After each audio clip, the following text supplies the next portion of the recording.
আজকে তোমাদের শোনাবো একটা সত্যি ঘটনা। ঘটনাটা শুনেছিলাম নদিয়ার এক বৃদ্ধ মানুষের মুখে। তিনি এখন আর বেঁচে নেই, কিন্তু মারা যাওয়ার আগে একটা কথাই বারবার বলতেন, কিছু দরজা আছে যেগুলো মানুষ ভুল করে খুলে ফেলে, তারপর আর কখনো সেই দরজা পুরোপুরি বন্ধ হয় না। সেই ঘটনাটার সঙ্গে জড়িয়ে আছে একটা পুরনো জমিদার বাড়ি, একটা রাতের জলসা, আর এমন কিছু মানুষ যারা আজও নাকি পূর্ণিমার রাতে সেই বাড়ির ভেতর গান গাইতে শোনা যায়। ঘটনাটা প্রায় ৩০ বছর আগের, নদিয়ার এক প্রত্যন্ত গ্রাম কাশীপুর। এখন জায়গাটা প্রায় জনশূন্য, কিন্তু একসময় ওই গ্রামের নাম শুনলেই মানুষ কেঁপে উঠত, কারণ গ্রামের একেবারে শেষ মাথায় দাঁড়িয়েছিল রায়চৌধুরীদের বিশাল জমিদার বাড়ি। চারদিক জঙ্গল আর পুকুরে ঘেরা সেই বাড়ি দিনের বেলাতেও অদ্ভুত নির্জন লাগত। রাতের কথা তো বাদই দিলাম, লোকমুখে শোনা যেত ওই বাড়িতে প্রতি বছর একটা বিশেষ রাতে জলসা বসত, কিন্তু সেই জলসা ছিল মানুষের জন্য নয়। গ্রামের বৃদ্ধরা বলতেন, জমিদার নীলমাধব রায়চৌধুরী নাকি তন্ত্র সাধনা করত। বাইরে থেকে বড় বড় গায়ক, নর্তকী, বাদ্যকর এনে রাতভর আসর বসত। কিন্তু এক পূর্ণিমার রাতে সেই জলসায় এমন কিছু ঘটেছিল যার পর থেকে পুরো পরিবারটাই অদ্ভুতভাবে শেষ হয়ে যায়।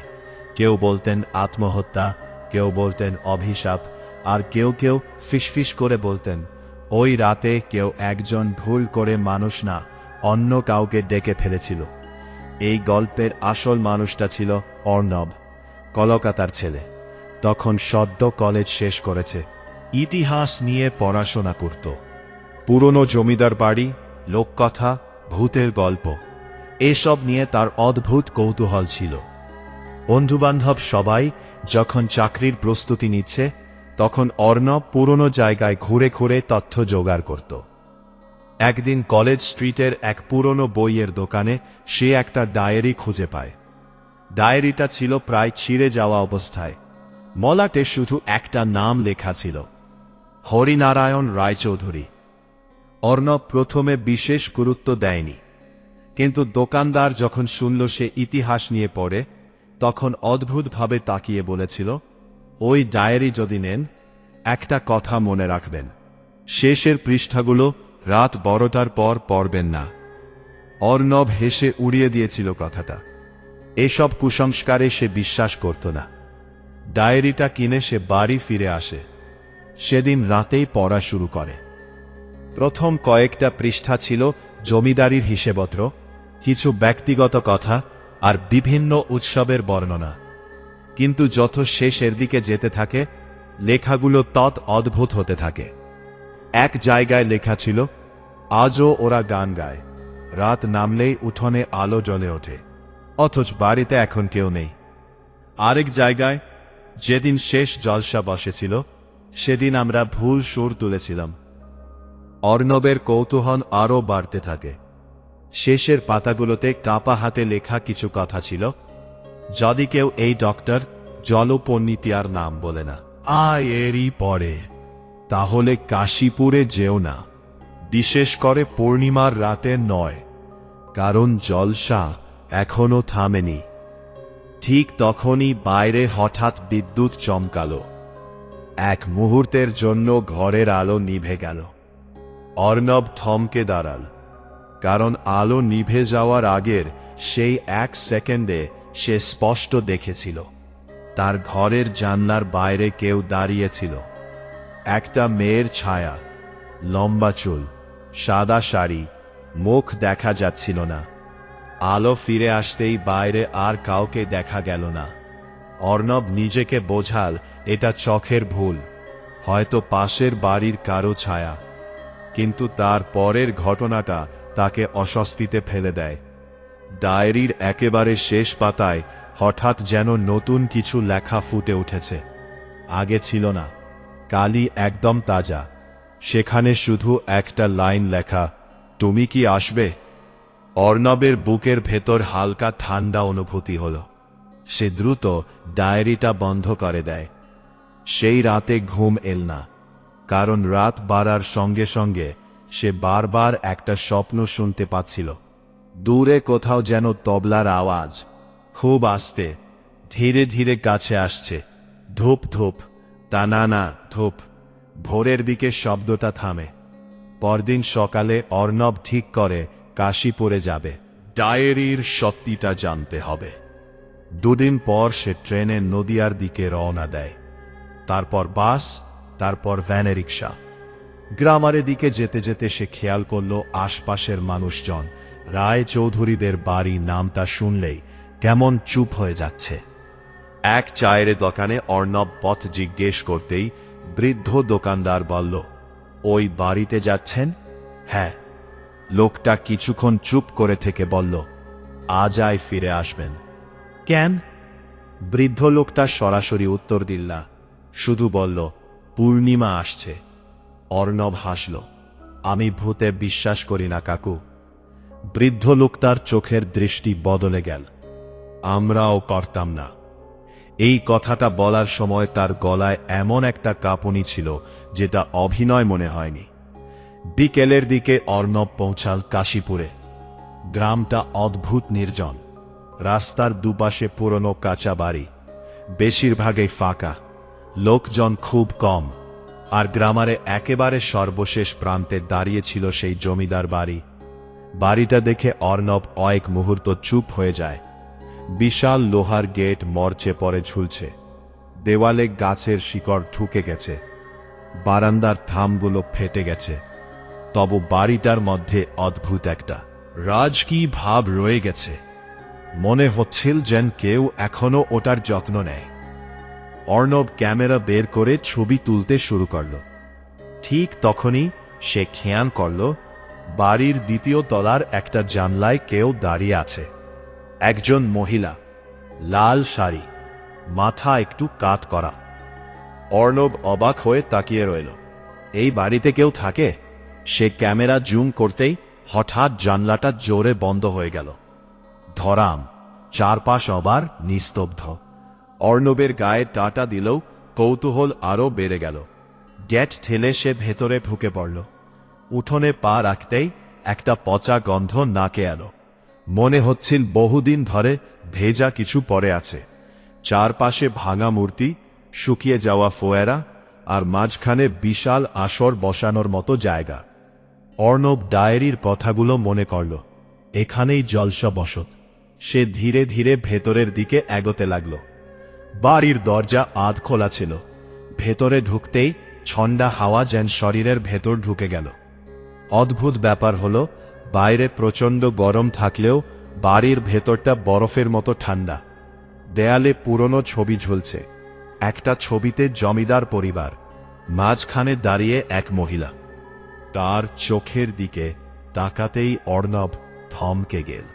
এই মুখটাই সে একটু আগে জানলায় দেখেছিল। হঠাৎ ওপরতলা থেকে পায়ের শব্দ এল। ঠোক ঠোক ঠোক। অর্ণব মাথা তুলে তাকাল। কেউ যেন ধীরে ধীরে হাঁটছে। সে মোবাইলের টর্চ জ্বালিয়ে সিঁড়ির দিকে এগোল। সিঁড়িগুলো পুরনো কাঠের। প্রতিটা ধাপে চাপ পড়তেই কঙ্কিয়ে উঠছে। ওপরতলায় উঠে সে দেখতে পেল লম্বা করিডর, দুপাশে বন্ধ দরজা, আর করিডরের একেবারে শেষে একটা দরজা অল্প খোলা। সেখান থেকে খুব আস্তে একটা গানের আওয়াজ ভেসে আসছে। একজন মহিলা গাইছে, কিন্তু ভাষাটা বোঝা যাচ্ছে না।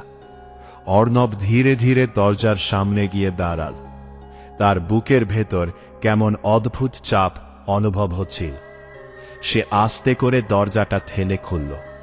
ঘরটা ফাঁকা, কেউ নেই, কিন্তু ঘরের মাঝখানে একটা পুরনো হারমোনিয়াম রাখা, আর সেটা নিজে নিজে বাজছে। একটা কি আস্তে আস্তে চাপা পড়ছে, আবার উঠছে। অর্ণবের মুখ শুকিয়ে গেল। ঠিক তখনই তার কানের কাছে কেউ খুব আস্তে ফিসফিস করে বলল, তুমি দেরি করে ফেলেছ। অর্ণব ঝটকা মেরে পিছনে তাক আল। কেউ নেই, কিন্তু দরজাটা হঠাৎ নিজে থেকে বন্ধ হয়ে গেল। ধরাম। ঘর অন্ধকার। হারমোনিয়ামের সুরটা হঠাৎ বদলে গেল। আগে ধীর ছিল, এবার যেন দ্রুত, অস্থির। আর সেই সঙ্গে একের পর এক মানুষের হাসির শব্দ ভেসে আসতে লাগল চারপাশ থেকে। মহিলা, পুরুষ, শিশু, মনে হচ্ছিল পুরো ঘরে অনেক মানুষ দাঁড়িয়ে আছে। অর্ণব চিৎকার করে দরজা ধাক্কাতে লাগল। কে আছে? দরজা খোলো। কোনো উত্তর নেই। হঠাৎ অন্ধকারের মধ্যে একটা মোমবাতি জ্বলে উঠল, তারপর আরেকটা, আরেকটা। ধীরে ধীরে পুরো ঘর আলোয় ভরে গেল। আর সেই আলো জ্বলতেই অর্ণব যা দেখল, সেটা দেখে তার বুকের রক্ত যেন জমে গেল। ঘরটা আর আগের মতো নেই। চারপাশে অনেক মানুষ বসে আছে, সবাই পুরনো দিনের পোশাক পরে। কেউ তবলা বাজাচ্ছে, কেউ সেতার, কেউ গাইছে। মাঝখানে বিশাল জলসা বসেছে, আর সবাই একসঙ্গে অর্ণবের দিকে তাকিয়ে আছে। কিন্তু সবচেয়ে ভয়ঙ্কর ছিল তাদের চোখ। কারো চোখে মনি নেই, পুরোটাই সাদা। একজন বৃদ্ধ ধীরে ধীরে উঠে দাঁড়াল, তার মুখে অদ্ভুত হাসি। অতদিন পর একজন অতিথি এলো। অর্ণব পিছিয়ে যেতে লাগল। এগুলো কি হচ্ছে? তোমরা কারা? বৃদ্ধ লোকটা উত্তর দিল না। সে শুধু পাশের দিকে তাকিয়ে বলল, ওকে বসাও, আজকের জলসা শুরু হোক। সঙ্গে সঙ্গে চারপাশের সবাই ধীরে ধীরে উঠে দাঁড়াতে লাগল। তাদের শরীর অস্বাভাবিকভাবে বেঁকে যাচ্ছে, হাড় ভাঙার মতো শব্দ হচ্ছে, আর তারা সবাই একসঙ্গে অর্ণবের দিকে এগিয়ে আসছে। অর্ণব পিছিয়ে যেতে যেতে দেয়ালের সঙ্গে ধাক্কা খেল। তার সামনে দাঁড়িয়ে থাকা মানুষগুলোকে মানুষ বললে ভুল হবে, কারণ তাদের শরীরের নড়াচড়া ছিল অস্বাভাবিক, যেন বহুদিনের শুকিয়ে যাওয়া দেহে জোর করে কেউ নাড়াচ্ছে। তবলার আওয়াজ হঠাৎ আরও জোরে হয়ে উঠল। ধূপ, ধূপ, ধূপ। একজন মহিলা উঠে দাঁড়াল, লাল শাড়ি, মাথা ভর্তি চুল, মুখ ঢেকে রেখেছে, হাতে পুরনো নূপুর। সে ধীরে ধীরে নাচতে শুরু করো, কিন্তু তার পা মাটিতে ছুঁচ্ছিল না। অর্ণবের বুকের ভেতর শ্বাস আটকে যাচ্ছিল। সে মরিয়া হয়ে দরজার দিকে দৌড় দিল, কিন্তু দরজা খুলল না। চারপাশের লোকগুলো একসঙ্গে গাইতে শুরু করো, আজ রাতের অতিথি এসেছে, আজ রাতের অতিথি এসেছে। তাদের গলার শব্দ ছিল ভাঙা, যেন অনেকগুলো মৃত মানুষের গলা একসঙ্গে মিশে গেছে। অর্ণব চিৎকার করো, আমাকে যেতে দাও। ঠিক তখনই সেই বৃদ্ধ লোকটা আবার সামনে এল। এখানে কেউ আসে না, যারা আসে তারা থেকে যায়। তারপর সে হাত তুলে অর্ণবের দিকে ইশারা করো। এক মুহূর্তে ঘরের সব আলো নিভে গেল। অর্ণব অনুভব করো কেউ তার কানের কাছে নিঃশ্বাস ফেলছে, ঠান্ডা, বরফের মতো ঠান্ডা। তারপর এক মহিলা ফিসফিস করে বলল, তুমি আমাদের গান শুনবে। হঠাৎ অর্ণবের মাথার ভেতর প্রচণ্ড ব্যথা শুরু হলো। চোখের সামনে সব ঝাপসা হয়ে গেল। তার মনে হতে লাগল সে আর ওই ঘরে নেই। সে দাঁড়িয়ে আছে বহু বছর আগের সেই জমিদার বাড়িতে। চারপাশে প্রচুর আলো, মানুষে ভরা উঠোন, হাসির শব্দ, বাদ্যযন্ত্রের সুর, সবকিছু জীবন্ত। একজন চাকর ছুটে এসে বলল, বাবু, জলসা শুরু হতে চলেছে। অর্ণব অবাক হয়ে নিজের দিকে তাকাল। সে অন্য পোশাক পরে আছে, পুরনো দিনের ধুতি পাঞ্জাবি। তার হাত কাঁপতে লাগল। এটা স্বপ্ন নাকি? হঠাৎ পিছন থেকে এক কড়া গলা শোনা গেল, আজকের রাতটা খুব গুরুত্বপূর্ণ, কোনো ভুল যেন না হয়। অর্ণব ঘুরে তাকাল। একজন মধ্যবয়স্ক মানুষ দাঁড়িয়ে, মুখে কড়া ভাব, চোখ দুটো অদ্ভুত তীক্ষ্ণ। অর্ণব তাকে সঙ্গে সঙ্গে চিনতে পারল। দেয়ালার ছবিতে এই মানুষটাকেই দেখেছিল, নীলমাধব রায়চৌধুরী, জমিদার। অর্ণব কথা বলতে যাচ্ছিল, কিন্তু হঠাৎ খেয়াল করল আশপাশের কেউ যেন তাকে ঠিক মতো দেখছেই না, যেন সে সেখানে থেকেও নেই। মানুষগুলো তার পাশ দিয়ে হেঁটে যাচ্ছে। সে বুঝতে পারল সে কোনোভাবে অতীতের একটা দৃশ্য দেখছে। জলসা শুরু হলো। উঠোনের মাঝখানে বড় আসর বসেছে, বিখ্যাত গায়করা এসেছে, নর্তকীরা এসেছে, চারপাশে ধনী অতিথিরা বসে আছে। কিন্তু সবকিছুর মধ্যেও একটা চাপা অস্বস্তি ছিল। চাকররা বারবার ভয় পাওয়া চোখে আকাশের দিকে তাকাচ্ছিল, কারণ সেদিন ছিল পূর্ণিমা। হঠাৎ অর্ণব দেখতে পেল বাড়ির এক কোণে দাঁড়িয়ে আছে একটা ছোট মেয়ে, বয়স 10-11, সাদা পোশাক। সে এক দৃষ্টিতে জলসার দিকে তাকিয়ে আছে। অর্ণবের মনে হলো মেয়েটা তাকে দেখতে পাচ্ছে, কারণ সে ধীরে ধীরে মুখ তুলে সরাসরি অর্ণবের দিকে তাকাল।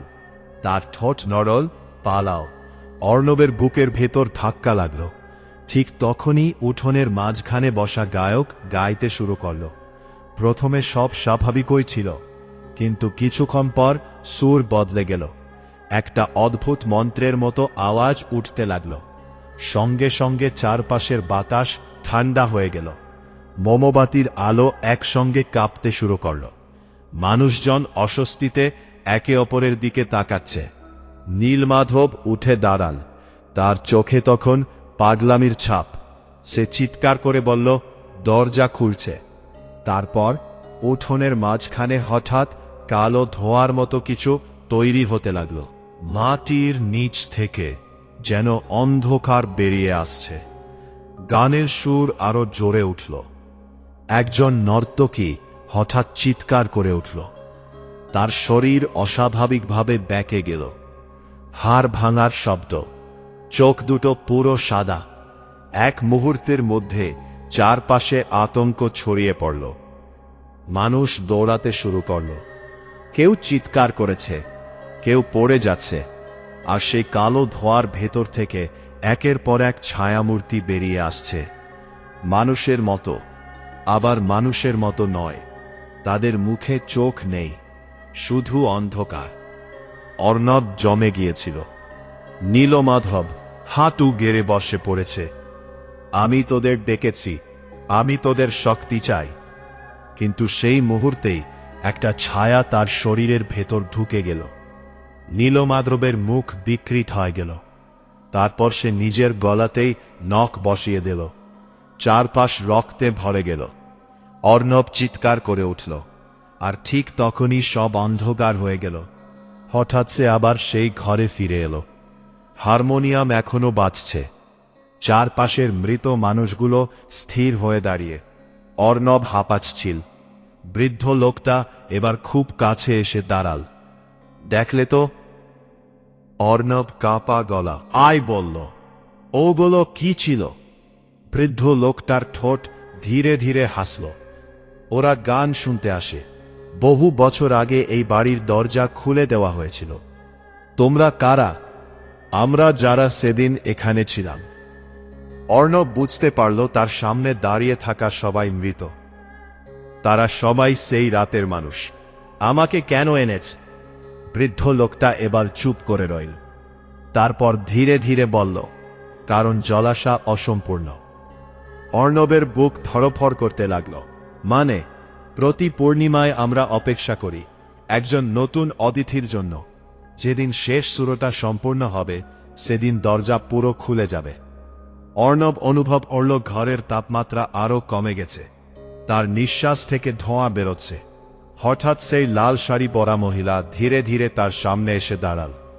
এবার অর্ণব তার মুখ দেখতে পেল। মুখটা মানুষের নয়, চামড়া ফেটে গেছে, চোখের জায়গায় অন্ধকার গর্ত। মহিলাটা ফিসফিস করে বলল, তুমি গান শেষ করবে। অর্ণব পেছনে সরে যেতে গিয়ে হোঁচট খেল। ঠিক তখনই ঘরের কোণে দাঁড়ানো ছোট মেয়েটাকে আবার দেখতে পেল। সেই সাদা পোশাকের মেয়ে। সে খুব আস্তে মাথা নাড়ল, তারপর আঙুল তুলে দেয়ালের দিকে দেখালো। অর্ণব তাকিয়ে দেখো একটা পুরনো কাঠের আলমারি। বাকিরা যেন সেটা খেয়ালেই করছে না। মেয়েটা ফিসফিস করে বলল, ওটার ভেতরে। অর্ণব বুঝতে পারছিল না কি করবে, কিন্তু তার আর কোনো উপায়ও ছিল না। হঠাৎ চারপাশের মৃত মানুষগুলো একসঙ্গে গান শুরু করল। শব্দ এত জোরে উঠল যে অর্ণবের কান ফেটে যাওয়ার উপক্রম। সে সুযোগ নিয়ে আলমারির দিকে দৌড় দিল। পিছন থেকে ঠান্ডা হাত তার জামা ধরতে যাচ্ছিল। অর্ণব আলমারিটা খুলে ফেলল। ভেতরে একটা পুরনো তামার বাক্স, তার ওপরে লাল কাপড় জড়ানো। বাক্সটা ছোঁয়া মাত্র অর্ণবের শরীরে যেন বিদ্যুৎ খেলে গেল। চারপাশের সব আত্মা একসঙ্গে চিৎকার করে উঠল। না, ঘর কেঁপে উঠতে লাগল। হারমোনিয়াম নিজে নিজে বিকট আওয়াজ করতে লাগল। অর্ণব বাক্সটা বুকে চেপে ধরে পিছিয়ে এল। ঠিক তখনই ছোট মেয়েটা চিৎকার করল, দৌড়াও! দরজাটা নিজে থেকেই খুলে গেল। অর্ণব এক মুহূর্ত দেরি করল না। সে দৌড়ে করিডরে বেরিয়ে এল। পিছন থেকে শত শত পায়ের শব্দ। মনে হচ্ছিল পুরো বাড়িটা তার পেছনে ছুটছে, লে যাচ্ছে। সব ছবির মানুষগুলো এখন হাসছে। কেউ কেউ ফ্রেমের ভেতর থেকে বেরিয়ে আসার চেষ্টা করছে। অর্ণব সিঁড়ি দিয়ে নামতে গিয়ে প্রায় পড়ে যাচ্ছিল। নিচে নামতেই সে দেখল বাড়ির উঠোন আর আগের মতো নেই। পুরো উঠোনে জলসা বসেছে। শত শত মানুষ বসে গান শুনছে, কিন্তু সবাই মৃত। তাদের মুখ পচে গেছে, চোখ নেই, শরীরের বিভিন্ন জায়গা ফেটে রক্ত বেরোচ্ছে। তবু তারা হাততালি দিচ্ছে। মাঝখানে বসে আছেন নীলমাধব, তার গলা কাটা, তবু সে হাসছে। কোথায় যাবে অর্ণব? অর্ণবের বুক কেঁপে উঠল। সে তো নিজের নাম বলেনি। নীলমাধব ধীরে ধীরে উঠে দাঁড়াল। যে একবার এই বাড়িতে আসে, বাড়ি তাকে মনে রাখে। অর্ণব গেটের দিকে দৌড় দিল, কিন্তু গেটটা নেই। তার জায়গায় শুধু অন্ধকার। চারপাশে হঠাৎ ঝড় শুরু হল। গাছগুলো অস্বাভাবিকভাবে দুলছে। আর সেই ঝড়ের মধ্যে অর্ণব শুনতে পেল হাজার মানুষের কান্না। সে বাক্সটা শক্ত করে ধরে দাঁড়িয়ে পড়ল।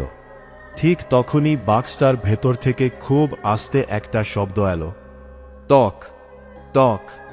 মনে হচ্ছিল ভেতর থেকে কেউ ধাক্কা দিচ্ছে। বউ কাঁপতে কাঁপতে কাপড়টা সরাল। বাক্সের গায়ে খোদাই করা, খুলিবে না। তার বুকের ভেতর ঠান্ডা একটা অনুভূতি নেমে এলো, কারণ বাক্সটার ঢাকনা ধীরে ধীরে নিজে থেকেই খুলতে শুরু করেছে। অর্ণবের হাত কাঁপছিল। তামার বাক্সটার ঢাকনা ধীরে ধীরে ওপরে উঠছে। চারপাশের সব মৃত মানুষ একসঙ্গে চিৎকার করতে শুরু করল।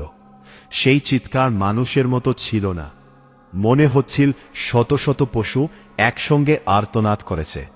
অর্ণব ভয়ে বাক্সটা ছুঁড়ে ফেলতে যাচ্ছিল, কিন্তু ঠিক তখনই সেই ছোট মেয়েটা আবার সামনে এসে দাঁড়াল। সাদা পোশাক, ফ্যাকাশে মুখ, চোখ দুটো অস্বাভাবিক শান্ত। সে জোরে মাথা নাড়ল। খুলতে দিও না। অর্ণব কাপা গলায় বলল, এটার ভেতরে কি আছে? মেয়েটা উত্তর দেওয়ার আগেই হঠাৎ চারপাশের বাতাস ভারী হয়ে উঠল। নীলমাধব ধীরে ধীরে সামনে এগিয়ে এলো। তার কাটা গলা থেকে টপ টপ করে রক্ত পড়ছে, কিন্তু মুখে অদ্ভুত হাসি। অনেক বছর অপেক্ষা করেছি। তারপর সে বাক্সটার দিকে তাকাল। আজ দরজা পুরো খুলবে। অর্ণব এক পা পিছিয়ে গেল। আমি কিছু খুলব না। নীলমাধবের মুখ মুহূর্তে বদলে গেল। চোখের জায়গা কালো হয়ে উঠল। তুমি ভেবেছে এখানে নিজের ইচ্ছায় এসেছে? হঠাৎ অর্ণবের মাথায় যেন বাজ পড়ল। সে মনে করতে লাগল গত কয়েকদিনের সব ঘটনা। ডায়েরি, জানলার বাইরে দাঁড়ানো মেয়ে, রাতের তবলার শব্দ। কিছু যেন তাকে এখানে টেনে আনার জন্যই ঘটেছিল। অর্ণবের বুক ঠান্ডা হয়ে গেল। মানে, তাকে ডাকা হয়েছিল? ঠিক তখনই বাক্সটার ভেতর থেকে একটা ফিসফিস শব্দ এলো, খুব নিচু গলা। খুলে দাও। অর্ণবের শরীর জমে গেল, কারণ সেই গলাটা তার নিজের গলার মতো শোনাচ্ছিল। সে বাক্সটা মাটিতে ফেলে দিতে গিয়েও পারল না, যেন অদৃশ্য কিছু ওটাকে তার হাতে আটকে রেখেছে। চারপাশের মৃত মানুষগুলো এবার ধীরে ধীরে কাছে আসতে শুরু করল। তাদের মুখ থেকে পচা গন্ধ বেরোচ্ছে। কেউ ফিসফিস করেছে, কেউ হাসছে। শেষ সুর, শেষ সুর। অর্ণব মরিয়া হয়ে চারপাশে তাকাল। তারপর হঠাৎ চোখে পড়ল উঠোনের এক কোণে একটা পুরনো মন্দির। এতক্ষণ সেটা ছিল না। মন্দিরের দরজায় সংস্কৃত ভাষায় কিছু লেখা। আর সেই ছোট মেয়েটা দাঁড়িয়ে আছে মন্দিরের সামনে। সে চিৎকার করে বলল, ওখানে যাও তাড়াতাড়ি। অর্ণব আর কিছু না ভেবে দৌড় দিল। পিছন থেকে শত শত হাত যেন তাকে ধরার চেষ্টা করছে। তার জামা কেউ টানছে, কানে কেউ ফিসফিস করছে, থেকে যাও, আমাদের সঙ্গে থেকে যাও। অর্ণব প্রাণপণে দৌড়ে মন্দিরের ভেতরে ঢুকে পড়ল। ভিতরে ঢুকতেই বাইরে থেকে বিকট চিৎকার শোনা গেল। মনে হচ্ছে মৃত মানুষগুলো মন্দিরের কাছে আসতে পারছে না। অর্ণব হাঁপাতে হাঁপাতে মাটিতে বসে পড়ল। মন্দিরটা ছোট, ভিতরে একটা ভাঙা কালী মূর্তি, চারপাশে শুকনো প্রদীপ, আর দেওয়ালে পুরনো রক্তের দাগ। হঠাৎ সে খেয়াল করল মেয়েটাও ভেতরে এসেছে। সে এবার একদম কাছে দাঁড়িয়ে। অর্ণব আস্তে বল, তুমি কে? মেয়েটা কিছুক্ষণ চুপ করে রইল, তারপর বল, আমার নাম মৃণালিনী। তুমি মানুষ? মেয়েটা ঠোঁটে কষ্টের হাসি ফুটল। একসময় ছিলাম। অর্ণবের গা শিউরে উঠল। মৃণালিনী ধীরে ধীরে মাটিতে বসে পড়ল। সেদিনের জলাশয় আমিও ছিলাম। অর্ণব চুপ করে শুনতে লাগল। মেয়েটা খুব আস্তে বলতে শুরু করল, নীলমাধব শুধু জমিদার আর ছিল না, সে তন্ত্র সাধকও ছিল। সে বিশ্বাস করত মৃত্যুর পরের জগৎ থেকে শক্তি আনা যায়। অনেক বছর ধরে সে গোপনে সাধনা করছিল। বাইরে তখনও চিৎকার শোনা যাচ্ছে। মন্দিরের দরজায় কেউ ধাক্কা মারছে। ধরাম ধরাম। মৃণালিনী বলল, সেই পূর্ণিমার রাতে জলসা ছিল একটা ছল। আসল উদ্দেশ্য ছিল একটা দরজা খোলা। অর্ণব আস্তে জিজ্ঞেস করল, কোন দরজা? মেয়েটার চোখ অন্ধকার হয়ে গেল। যেখানে ওরা থাকে। হঠাৎ মন্দিরের ভেতরের প্রদীপগুলো নিজে নিজে জ্বলে উঠল। আগুনের আলোয় মেয়েটার মুখটা স্পষ্ট দেখা গেল। তার গলায় কালো দাগ, যেন কেউ গলা টিপে মেরেছিল। অর্ণব ভয়ে জমে গেল। মৃণালিনী ধীরে বলল, দরজা খোলার জন্য বলি দরকার ছিল। মানে? নীলমাধব নিজের পরিবারের সবাইকে উৎসর্গ করেছিল। অর্ণবের বুকের ভেতর ধাক্কা লাগল। তোমাকেও? মেয়েটা ধীরে মাথা নাড়ল। আমি ছিলাম তার মেয়ে। বাইরে হঠাৎ সব শব্দ থেমে গেল। এক অস্বাভাবিক নীরবতা নেমে এলো। মৃণালিনীর মুখ ফ্যাকাশে হয়ে উঠল। ও এসে গেছে। অর্ণব কাপা গলায় বল, কে? ঠিক তখনই মন্দিরের বাইরে একটা বিশাল ছায়া পড়ল। দরজার ফাঁক দিয়ে দেখা গেল কেউ দাঁড়িয়ে আছে, কিন্তু সেটা মানুষ নয়। ওর মাথা প্রায় দরজার ওপর পর্যন্ত পৌঁছে গেছে। লম্বা হাত, কালো শরীর, আর মুখের জায়গায় শুধু অন্ধকার। অর্ণবের নিঃশ্বাস বন্ধ হয়ে আসছিল। ছায়া মূর্তিটা ধীরে ধীরে মাথা কাত করল। তারপর এমন একটা শব্দ করল যেটা কোনো ভাষা নয়, কিন্তু শুনলে মনে হয় কেউ কান্না করছে। মৃণালিনী ভয় পিছিয়ে গেল। ওই সত্তাটাকে নীলমাধব দেখেছিল, কিন্তু নিয়ন্ত্রণ করতে পারেনি। অর্ণব ফিসফিস করে বলল, এখন কি হবে? মেয়েটা বাক্সটার দিকে তাকাল। ওটার ভেতরে ওর সঙ্গে সংযোগের শেষ চিহ্ন আছে। যতক্ষণ এটা আছে জলসা চলতেই থাকবে। তাহলে এটা ধ্বংস করতে হবে। মৃণালিনী মাথা নাড়ল। সহজ নয়। ঠিক তখনই বাক্সটার ঢাকনা পুরো খুলে গেল। ভেতর থেকে বরফের মতো ঠান্ডা বাতাস বেরোল। আর তারপর অর্ণব দেখল ভেতরে একটা কালো আয়না রাখা। ছোট্ট গোল আয়না, কিন্তু আয়নায় তার নিজের মুখ দেখা যাচ্ছে না। সেখানে দেখা যাচ্ছে অসংখ্য মানুষ চিৎকার করছে। কেউ আগুনে পোড়ছে, কেউ অন্ধকারে ডুবে যাচ্ছে, আর তাদের মাঝখানে দাঁড়িয়ে আছে সেই বিশাল কালো সত্তা। অর্ণব আয়নাটা দেখেই মাথার ভেতর কেমন ঝাঁকুনি অনুভব করল। কানে হাজার মানুষের গলা বাজতে লাগল, এসো এসো। তার মনে হতে লাগলো সে নিজেই আয়নার ভেতরে ঢুকে যাচ্ছে। ঠিক তখনই মৃণালিনী জোরে চিৎকার করল, চোখ সরাও। অর্ণব ঝটকা মেরে চোখ বন্ধ করল। তারপরই বুঝল নাক দিয়ে রক্ত পড়ছে। মেয়েটা কাপা গলায় বলল, ওটা মানুষের আত্মা টেনে নেয়। মন্দিরের দরজায় আবার ধাক্কা পড়তে শুরু করল, এবার আগের চেয়ে অনেক জোরে। ধরাম ধরাম, দেয়ালে ফাটল ধরছে। মৃণালিনী বলল, ও ভেতরে ঢুকে পড়লে কেউ বাঁচবে না। অর্ণব মরিয়া হয়ে বলল, তাহলে কি করব? মেয়েটা কয়েক সেকেন্ড চুপ করে রইল, তারপর খুব আস্তে বলল, জলসা যেভাবে শুরু হয়েছিল সেভাবেই শেষ করতে হবে। মানে? শেষ সুর থামাতে হবে। অর্ণব কিছুই বুঝতে পারছিল না। মৃণালিনী আঙুল তুলে উঠোনের দিকে দেখাল, এই হারমোনিয়াম, ও তার সুরেই দরজা খোলা হয়েছিল। তাহলে ভেঙে ফেললেই তো হয়। মেয়েটা ধীরে মাথা নাড়ল, ওটা ভাঙা যাবে না, কারণ সুরটা এখন বাড়ির সঙ্গে মিশে গেছে। বাইরে বজ্রপাত হল, এক মুহূর্তের জন্য পুরো উঠোন আলোয় ভরে উঠল। আর সেই আলোয় অর্ণব দেখল উঠোন জুড়ে দাঁড়িয়ে আছে শত শত মৃত মানুষ। তারা সবাই মন্দিরের দিকে তাকিয়ে একসঙ্গে হাসছে। হঠাৎ তাদের ভিড়ের মাঝখান থেকে নীলমাধব বেরিয়ে এলে, আর হাতে একটা সেতার। সে খুব আস্তে বলল, সময় হয়ে গেছে। তাই সে সেতারে প্রথম সুর তুল। সঙ্গে সঙ্গে পুরো বাড়ি কেঁপে উঠল। মন্দিরের ভেতরের মূর্তিতে ফাটল ধরো। অর্ণব অনুভব করল মাটির নিচে যেন কিছু নড়ছে। মৃণালিনী আতঙ্কে বল, ও দরজা পুরো খুলে দিচ্ছে। অর্ণব বুঝতে পারছিল সময় খুব কম। সে বাক্সটা শক্ত করে ধরে মন্দির থেকে বেরিয়ে এলে। সঙ্গে সঙ্গে মৃত মানুষগুলো তার দিকে ছুটে এলে, কিন্তু সে থামল না। সে সোজা উঠোনের মাঝখানে দৌড়ে গেল। নীলমাধব তখন চোখ বন্ধ করে সেতার বাজাচ্ছে। তার চারপাশে কালো ধোঁয়া ঘুরছে।